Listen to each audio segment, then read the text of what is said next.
large-scale effort to find the missing union boss began here at his home. This is where young Jim Hoffa came outside during the first few days to keep us posted. This is where he announced the $200,000 reward for finding his dad. It's also where he announced the Where's Jimmy Hoffa bumper sticker campaign here.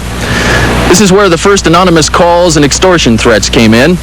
After those calls and after pressure from the Hoffa family, the FBI set up a command post inside the house, including phones, radio equipment, TV, and cots. But up until the command post was set up, the Bloomfield Township Police Department was handling the investigation. The tips began pouring in there after Hoffa's son made a plea for information during the first night we were camped out at the Hoffa house. During the next few days, the search focused on the shopping center behind the Macus Red Fox restaurant. Temptation to phone in a Hoffa tip grew as the reward money grew to $325,000.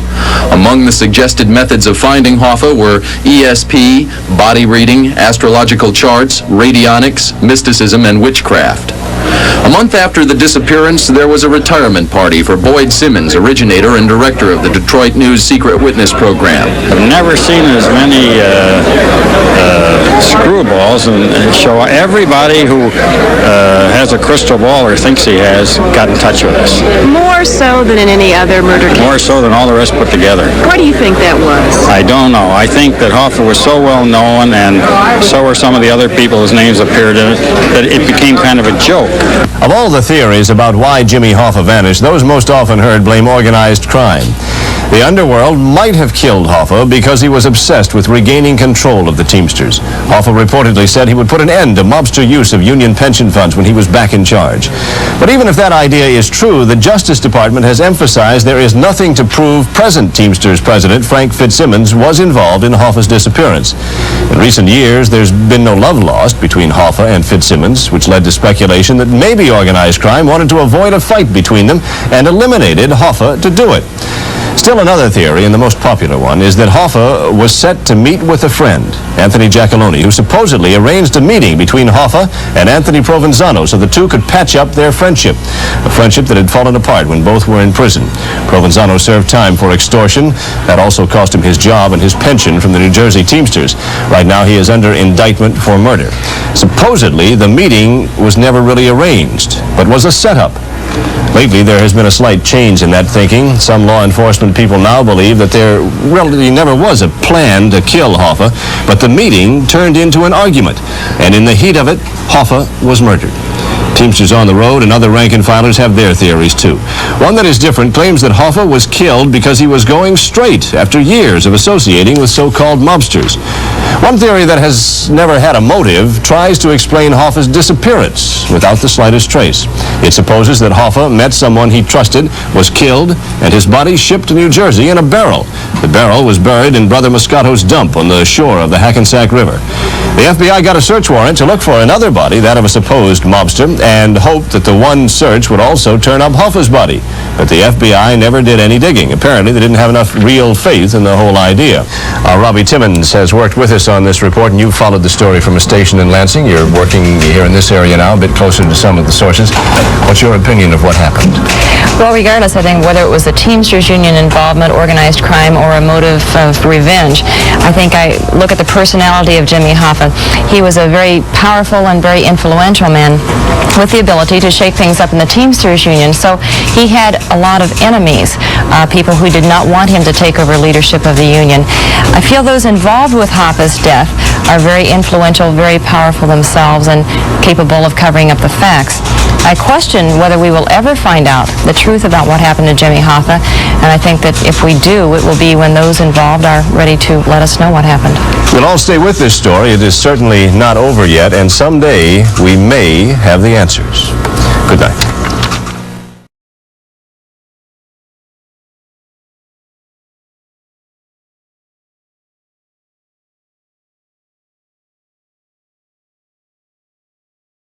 The International Brotherhood of Teamsters, Chauffeurs, Stablemen, and Helpers was the name of the union. Horses in the greater part of the trucking there were becoming about as rare as a one-armed cornetist with the itch. Stablemen were even somewhat passé. But yet, this was the name. And it was not just simply a matter of a name that was appropriate at a far earlier time hanging on because nobody had gotten around to changing it.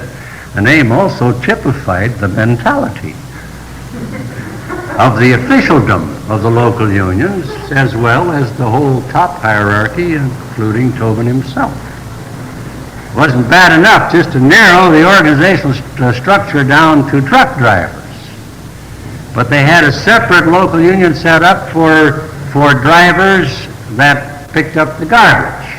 Another one for drivers that haul freight. Another one for drivers that deliver newspapers. Another one for drivers that went out with a little cart. They used to call him the Jewel Tea Man.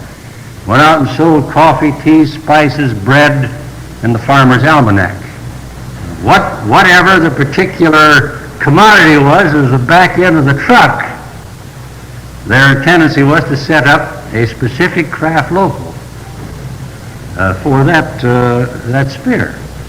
And the result was that it kept the workers broken up into little groups so that there could never be any collection of workers within a given local that could make any serious trouble for the business agent and the rest of the bureaucrats that dominated the union.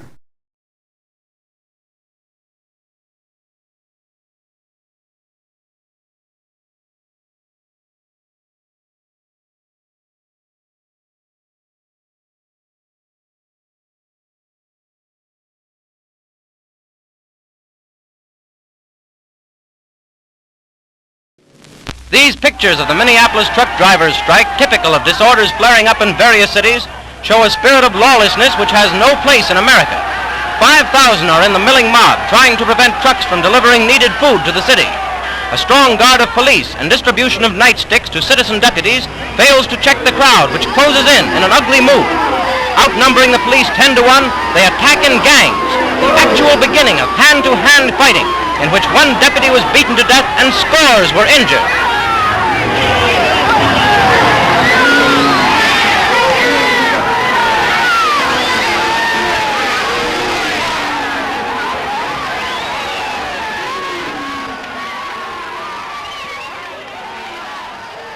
While this is going on, a telegram arrives at the union headquarters, signed by Daniel J. Tobin, ordering us to arbitrate our differences with the bosses. We were busy down in the market.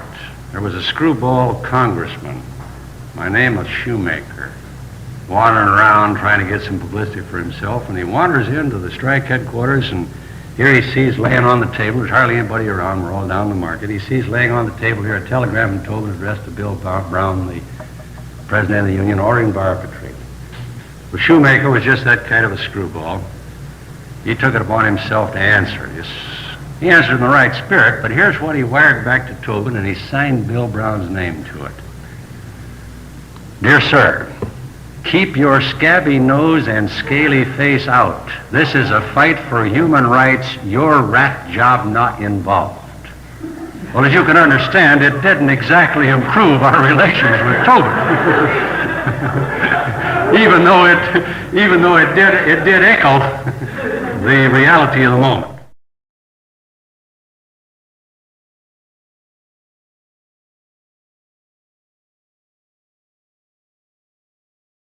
Local 574 was growing steadily in numbers, in influence, and in power.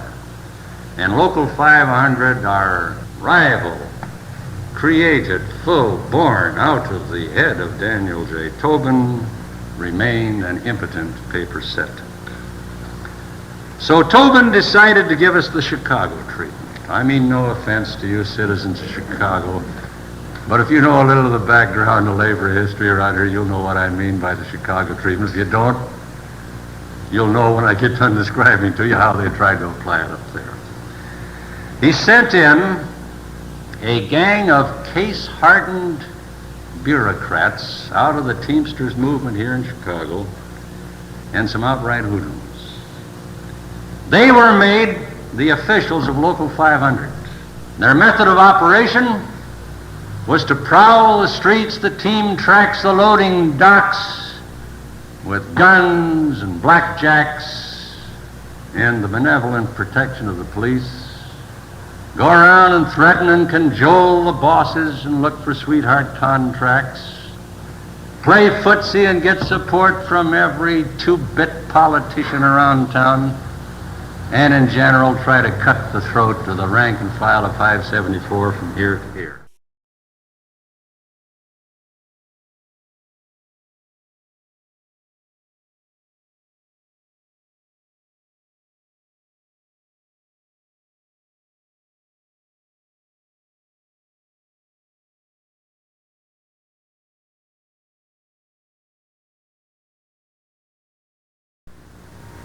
In the fall of 1937, Corcoran was murdered, shot in the head as he just put his car in his garage at home and was walking from the garage to the house, and he was shot in the head. The murder was never solved.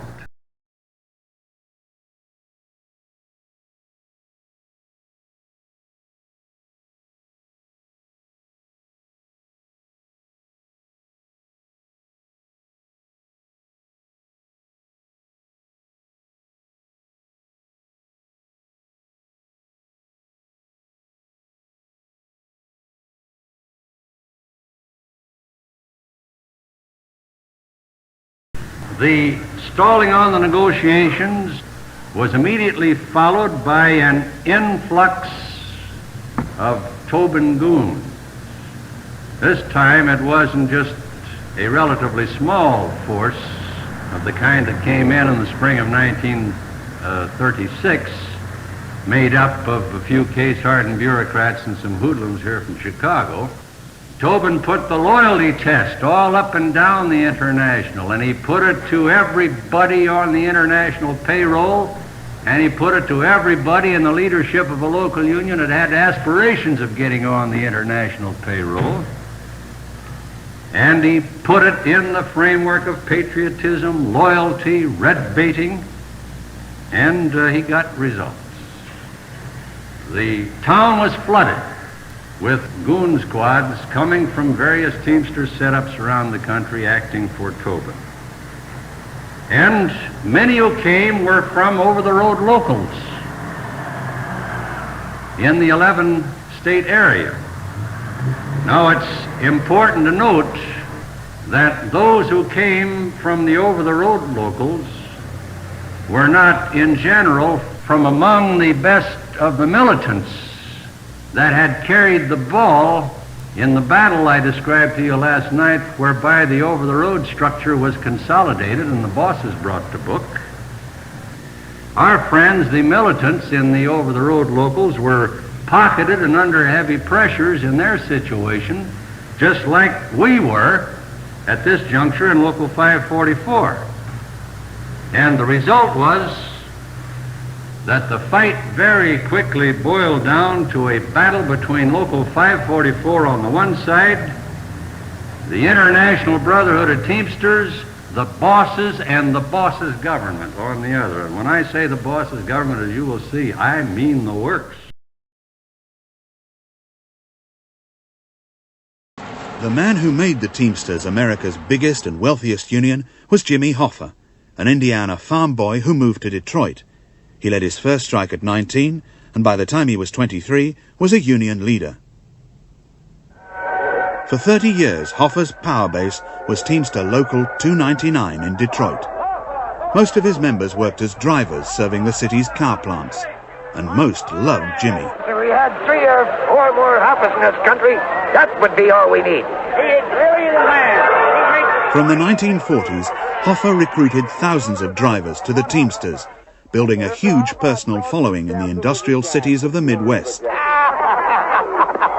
Jimmy, when you get through the head, give it to me. I think I could use it on myself.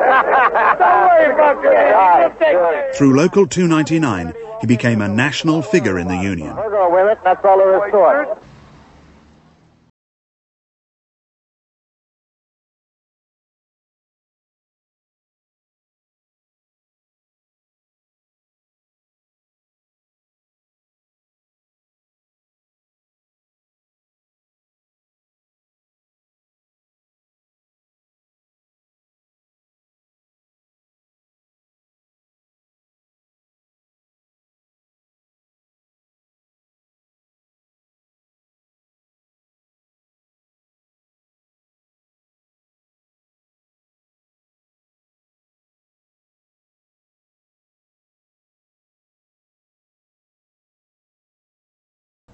You've got people in Detroit, at least 15 who have police records. You've got Joey Glimko in Chicago. I say you're not tough enough to get rid of these people then. Well, I don't propose to You haven't be moved tough. against any of them. I don't propose to act tough, and I will follow the Constitution of the International Union, and in due time, the situations where necessary will be corrected.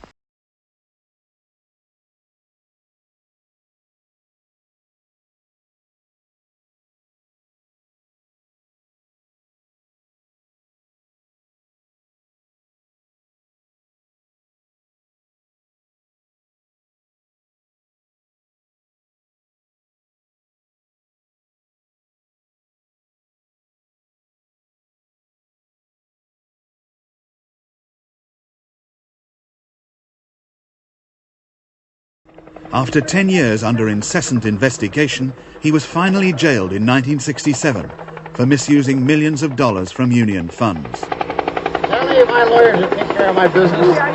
By putting Hoffa in prison, the government did not rid the Teamsters of organised crime.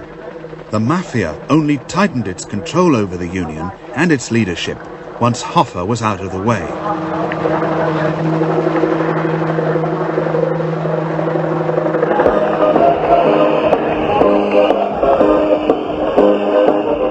The Teamsters now had a new president, Frank Fitzsimmons. Hoffa thought Fitz was just a stopgap leader who would stand down for Hoffa when he got out of prison. But the Mafia had more lasting plans for Fitzsimmons. Fitz was their puppet. They didn't need Hoffa anymore. There would be no more cheers for Jimmy. He was freed in 1971 and was determined to get his old job back. The Mafia had other ideas. In 1975, Jimmy Hoffa disappeared from his Detroit home. My father, James R. Hoffa, has been missing for some 32 hours. He left for an appointment at Macus's Red Fox restaurant at approximately 1:30 p.m. Wednesday, July 30, 1975. He called home at approximately 2:15 p.m. We have not heard from him since.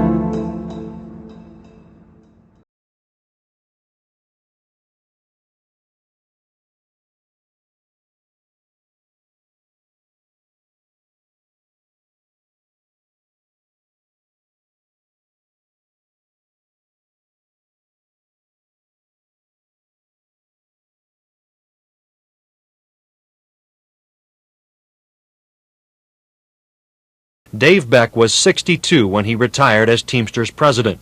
Today, he's 89, a millionaire through real estate deals who prefers to live in a middle-class home at the north end of Lake Washington.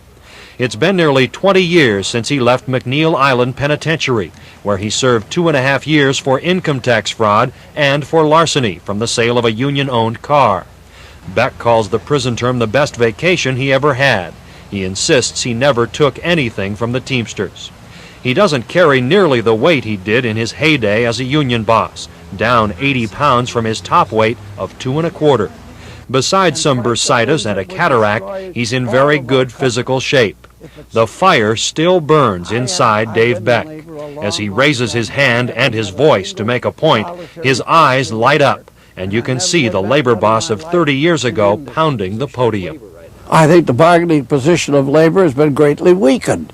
But it's been weakened only because the profit picture has also been terrifically weakened in industry. Beck draws similarities between the plights of American business and American labor, both staggered by foreign competition. He says the two sides must recognize the rights of the other. But the welfare of labor is 100% cooperation wherever possible with industry, recognizing the rights of each of us.